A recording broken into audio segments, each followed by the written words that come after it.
Morning friends, welcome back to Nirjha Nirupam channel. সোমবার সকালের চা করা থেকে আমি আমার ব্লগটাকে স্টার্ট করে দিয়েছি। তোমরা দেখতেই পাচ্ছ চাটা খাওয়ার পর আমি এবার রান্নার কাজে লেগে পড়বো। তো এখানে দেখো, সবার প্রথমে আমি মুসুর ডাল বানাবো, তাই মুসুর ডালটাকে বার করে নিলাম। আর কালো চিকের মধ্যে মাছ আছে। তো যেহেতু রোববার আমাদের মাছ খাওয়া হয়নি, নিশিতের ডিউটি ছিল, খুব সকালে চলে যেতে হয়েছে, তাইও সোমবারে মাছ নিয়ে চলে এসছে। তো দেখো, মুসুর ডালটাকে আমি ভালো করে ধুয়ে নিচ্ছি। এবার আমি প্রেশার কুকারে সেদ্ধ করব, তাই আমি কাঁচা লঙ্কা নুনটা দিয়ে দিলাম। এবার আমি আর পাশের হাঁড়িতে ভাতও চাপিয়ে দিয়েছি। তো এটাকে ঢাকনা বন্ধ করে একটা দুটো সিটি আসা পর্যন্ত ওয়েট করে নামিয়ে নেব। এবার আমি মাছগুলোকে ধুয়ে নিচ্ছি একটা একটা করে।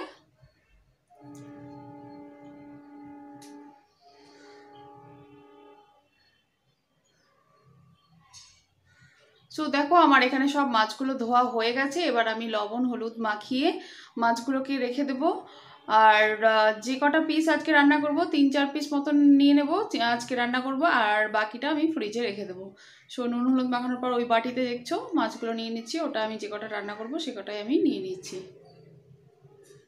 আর বাকিগুলো ভালো করে নুন হলুদ মাখিয়ে আমি রেখে দেবো ফ্রিজে।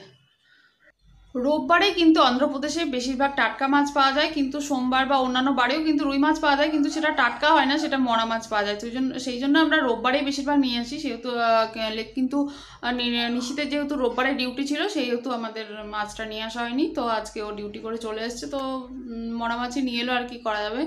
তো সপ্তাহে যদি একদিন রুই মাছ না খাওয়া হয় না, তো খুব একটা ভালো লাগে না। তো এই বাটিটায় দেখো আমি প্যাক করে ফ্রিজে রেখে দিচ্ছি।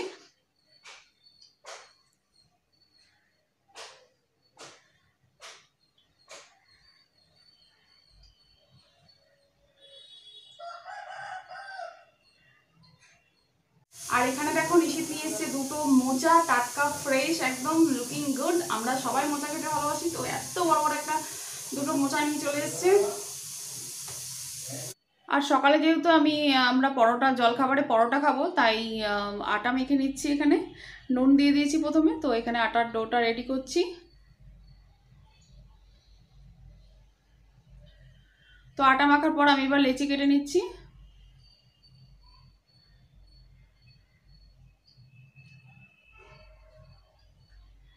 তো আটা মাখা হয়ে গেছে, এবার আমি বেলে নেব পরোটাগুলো। আমি গোল গোল পরোটাই বানাই, ত্রিকোণ পরোটাগুলো অনেক টাইম লেগে যায় ফোল্ড করে বানাতে গিয়ে, তাই জন্য আমি এভাবে গোল গোল বানাই। এবার আমি ভেজে নিচ্ছি। ত্রিকোণ পরোটাগুলো কিন্তু খেতে বেশি টেস্টি লাগে, ভালো লাগে, কিন্তু কি আর করব, সময় যত তাড়াতাড়ি কাজ করতে হয়, তো অত সময় নেই যে ফোল্ড করে করে আবার বানাও, তো অত সময় নেই। ওই জন্য আমি এভাবেই তাড়াতাড়ি করে বানিয়ে দিই।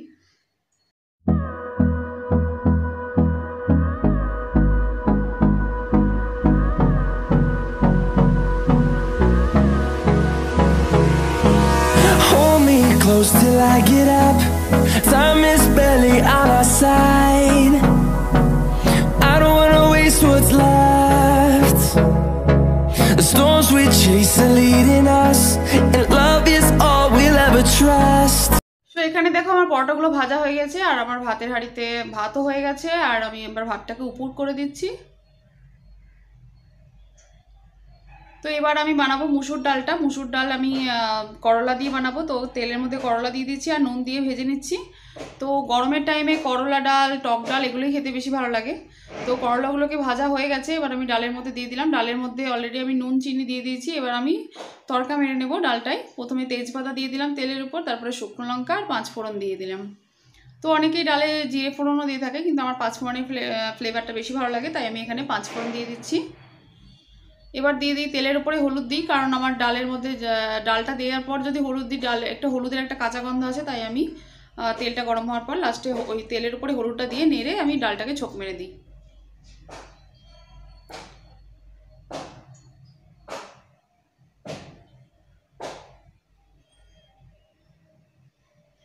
সো আমার ডালটা হয়ে গেছে, আমি এখানে নামিয়ে নিচ্ছি।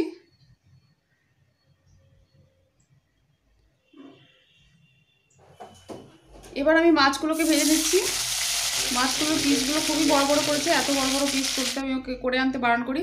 আর এখানে দেখো, আমার ছেলেকে নিরুপমকে যেহেতু ব্রাউন রাইসের খিচুড়ি খাওয়াই, তাই এখানে অল্প একটু ব্রাউন রাইস নিয়ে নিয়েছি, কারণ ব্রাউন রাইসের মধ্যে প্রচুর পরিমাণে আয়রন থাকে, খুবই হেলদি। তাই আমি ওকে, আর এটা হচ্ছে মুগের ডাল, তো মুগের ডাল, ব্রাউন রাইস আর গাজর দিয়ে আমি ওকে খিচুড়ি বানিয়ে খাওয়াই। আর এখানে দেখো, মাছগুলো আমার ভাজা হয়ে গেছে।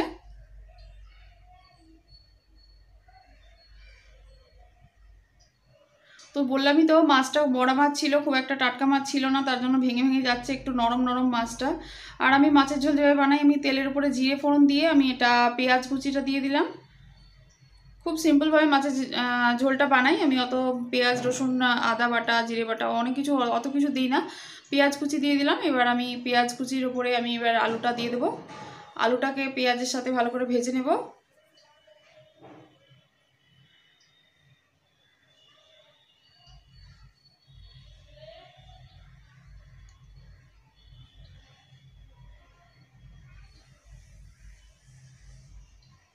তো আলুটাকে পেঁয়াজের সাথে ভালো করে ভাজার পর আমি টমেটো, কাঁচা লঙ্কা, নুন, হলুদ, চিনি, তারপর জিরে গুঁড়ো, মিট মশলা একটু দিয়ে ভালো করে কষিয়ে নিই।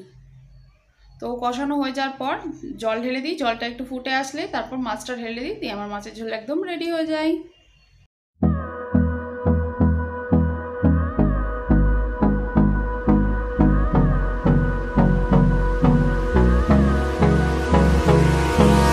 Hold me close till I get up.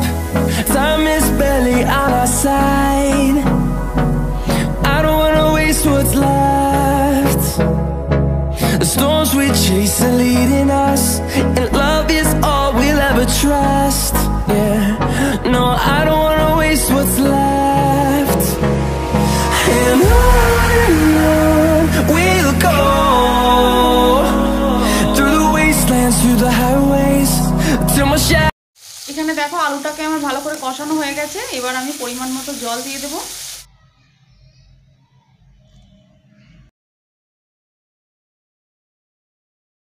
তো পরিমাণ মতো জল দেওয়ার পর একটু নাড়াচাড়া করে জলটা একটু ফুটে আসলে মাছগুলো অ্যাড করে আমি কভার করে দেবো।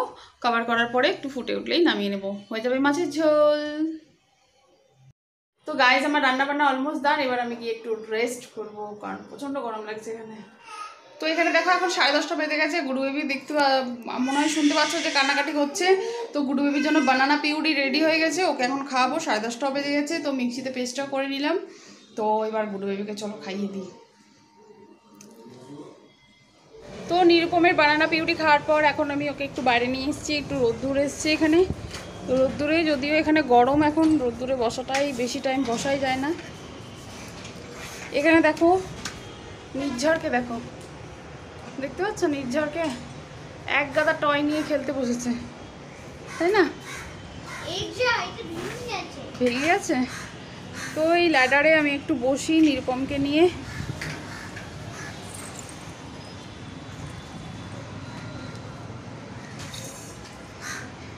চলো, তো আমরা দুজন একটু বসে বসে এখানে একটু সময় কাটাই। তো আমরা দুজন এখানে বসে বসে একটু সময় কাটাই, একটু রোদ্দুর নিই গুডু বেবি, কারণ অবভিয়াসলি বাচ্চাদের রোদ্দুর খুবই প্রয়োজন, তাই আমি একটু গুডু বেবিকে বসিয়েছি। যদিও খুব গরম এখানে, কিন্তু এখন একটু হালকা রোদ্দুরই আছে, তাই না ব্যাপারটা? তাই না? এবার তো অয়েল ম্যাসাজ করতে হবে, অয়েল ম্যাসাজের টাইম হয়ে গেল। তো দুজনের সাথে একটু কথা বলি, একটু আমার দিকে ঘুরু ঘুরু করে তাকাই। ওর দাদা খেলা করছে ওইদিকে, সববার ব্রেকফাস্ট করা হয়ে গেছে। তো চলো আমার গুডু বেবির সাথে একটু সময় কাটাই, একটু খেলা করি। তো চলো গুডু বেবি, পরে কথা বলবো আবার তোমাদের সাথে। গুডু বেবির সাথে একটু কথা বলি, বাতচিত করি। তো এখানে দেখো নিরুপমের সাথে কথা বলতে বলতে আমার ঘরে একটা লোক এসে বললো যে ওয়াটার লাইন বানানো হবে মিউনিসিপাল থেকে, তাই আমার গাড়িটা যেহেতু এখানে পার্ক করা থাকে তাই গাড়িটা সরাবে। তো আমি চাবিটা দিয়ে দিয়েছিলাম, চাবিটা ওরা গাড়িটা সরিয়ে দিয়েছে, কিন্তু ঠিকমতো কভার করে দেয়নি। এখানে দেখো প্রচুর এক্সকাভেটরে পুরো মাটি ফাটি খুঁড়ছে। তো গাড়িটা যেহেতু আমাদের রাস্তায় পার্ক করা আছে পুরোপুরি কভার করে দেয়নি। তো আমি আসছি গাড়িটাকে ভালো ঠিকমতো করে ঢেকে দিতে, কারণ ওরা যেভাবে পাথর টাথর কাটছে, তো গাড়িটা নতুন গাড়ি আমাদের, তো এটা স্ক্র্যাচ হয়ে যেতে পারে, তার জন্য আমি আসলাম উপরে তাড়াহুড়ো করে। তো দুই বাচ্চাকে উপরে রেখে দিয়ে এসেছি, আমি এসে ভালো করে গাড়িটাকে একটু চারিপাশ দেখে ভালো করে ঢুকে দিয়ে গেলাম। তো এখানে এটা ওয়াটার লাইন বানাচ্ছে, তাই এরা মাটি ফাটি খুঁড়ছে এক্সকাভেটরে। তো দেখো কীভাবে খুঁড়ে ফুড়ে পুরো একদম রাস্তা 12টা বাজিয়ে দিয়েছে। তো আমাদের গাড়িটা এই ঘরের সামনেই থাকে, যে ঘরে আমরা ভাড়া থাকি। তো ঢেকে দিয়ে গেলাম ভালো করে দেখে টেকে। তো এবার ঘরে চলে যাচ্ছি আমি। এখন 10:30 11:15 বেজে গেছে। তো গুডু বেবিকে আমি 3 দিন পর পর মানে প্রথম 6 মাসের পর বাচ্চাদের সাথে মানে বাচ্চাদেরকে যে খাবারগুলো খাওয়াবে না, সেই একই খাবার পরপর 3 দিন খাওয়াবে। তাহলে কি হয়, মানে পরপর 3 দিন খাওয়ালে বাচ্চাদের যদি কোনো রকম ওই খাবারে অ্যালার্জি থাকে তাহলে সেটা রিয়াকশানটা মানে বোঝা যায়, 3 দিন পর স্টার্ট হয়ে যাবে। তো আমি ওকে বানানা পরপর 3 দিন খাইয়েছি, কোনো রকম টাচউড কি কোনো রকম কোনো অসুবিধা হয়নি। আর হচ্ছে ওকে আমি খিচুড়ি খাওয়াচ্ছি, মুগ ডাল, চাল, ব্রাউন রাইস, চাল দিচ্ছি না, সাদা যে চালগুলো হয়, ওকে ব্রাউন রাইস দিচ্ছি। আর হচ্ছে একটু গাজর দিচ্ছি। তো ওটাও 3 দিন খাওয়াবো, 2 দিন খাওয়ানো হয়েছে, আর আজকে খাইয়ে দেখবো। তো আপাতত ও ভালো আছে, সুস্থ আছে। আর হচ্ছে এবার থেকে ভাবছি একটু আপেল সেদ্ধ দেবো। তো তার জন্য দেখো নিশিত এখানে নিয়ে এসেছে আপেল, এই যে দেখতে পাচ্ছ। তো ওকে কালকে বলেছিলাম যে আপেল নিয়ে আসবে, তো ওই জন্যই ও ওখানটায় আছে। তো ওই জন্যই ও আপেলটা নিয়ে এসছে। এবার কাল থেকে ওকে আপেল সেদ্ধ করে খাওয়াবো। তারপর আপেলটা 3 দিন খাওয়ানোর পর তারপরে সুজি স্টার্ট করবো, সুজি আপেল সেদ্ধ। তো ধীরে ধীরে তো স্টার্ট করতে হবে, তাই না? তুমি তো বড় হয়ে যাচ্ছ, এবার তোমাকে খাবার খেতে হবে, প্রচুর খাবার খেতে হবে, তাড়াতাড়ি বড় হতে হবে, হাঁটু করতে হবে, তাই না? তো চলো তাহলে আবার পরে কথা বলছি। তো গাইস, তোমাদের সাথে একটা মজার ব্যাপার শেয়ার করছি, যেটা হলো ফ্রিজের মধ্যে দেখো নির্ঝর রেখে গেছে আমার জন্য অরেঞ্জ ট্রেতে করে সাজিয়ে কেটে রেখে গেছে। তো ও আমাকে বলে যে মাম্মা, আমি তোমার জন্য ফল কেটে রেখে দিয়েছি ফ্রিজে, তুমি কিন্তু ঠিক টাইম মতো খেয়ে নেবে। ও কিন্তু খাওয়ার পরে, যেহেতু আমরা ফল খাই ও জানি, তো আমার যখন ভাত খাওয়া হয়ে যায় তখন ও আমার জন্য ট্রেটা নিয়ে গিয়ে আমাকে বলে মাম্মা অরেঞ্জ খাও, এখন খাওয়া দাওয়া হয়ে গেছে, এখন অরেঞ্জ খাও, তোমার খাবারটা তাড়াতাড়ি ডাইজেস্ট হয়ে যাবে। তো এরকম মজার কাণ্ড ঘটাতে থাকে নির্ঝরের মাথায়, মানে প্রচণ্ড উটপাটাঙ্গা বুদ্ধি। তো এখন আমি নির্পমকে স্নান করাবো, নির্ঝরকে স্নান করাবো, প্রায় 11টা বেজে গেছে। তো চলো তাহলে ব্লগটা আমি এখানে এন্ড করে দেবো, তাই না? ব্লগটাকে তো এন্ড করতে হবে এখানে। তো আজকের ব্লগটা তোমাদের কেমন লাগলো অবশ্যই জানিও। আজকের ব্লগটাকে আমি এখানে এন্ড করে দিলাম। যদি তোমাদের ব্লগটাকে ভালো লেগে থাকে প্লিজ আমার চ্যানেলকে লাইক, কমেন্ট, শেয়ার এবং সাবস্ক্রাইব করে দিও। সাবস্ক্রাইব পাশে বেল আইকনটা হিট করে দিও নতুন ব্লগের আপডেট সবার আগে দেখার জন্য। So thanks for watching guys, thank you so much, tata bye bye, take care all of you, see you soon. চলো ফোনটা এবার কেটে দিই, তোমার অনেক কথা হয়ে গেছে, তোমাকে সবাই দেখে নিয়েছে, বাই বলে দাও। টাং দেখিয়ে দিলে, তো চলো বাই বলে দাও।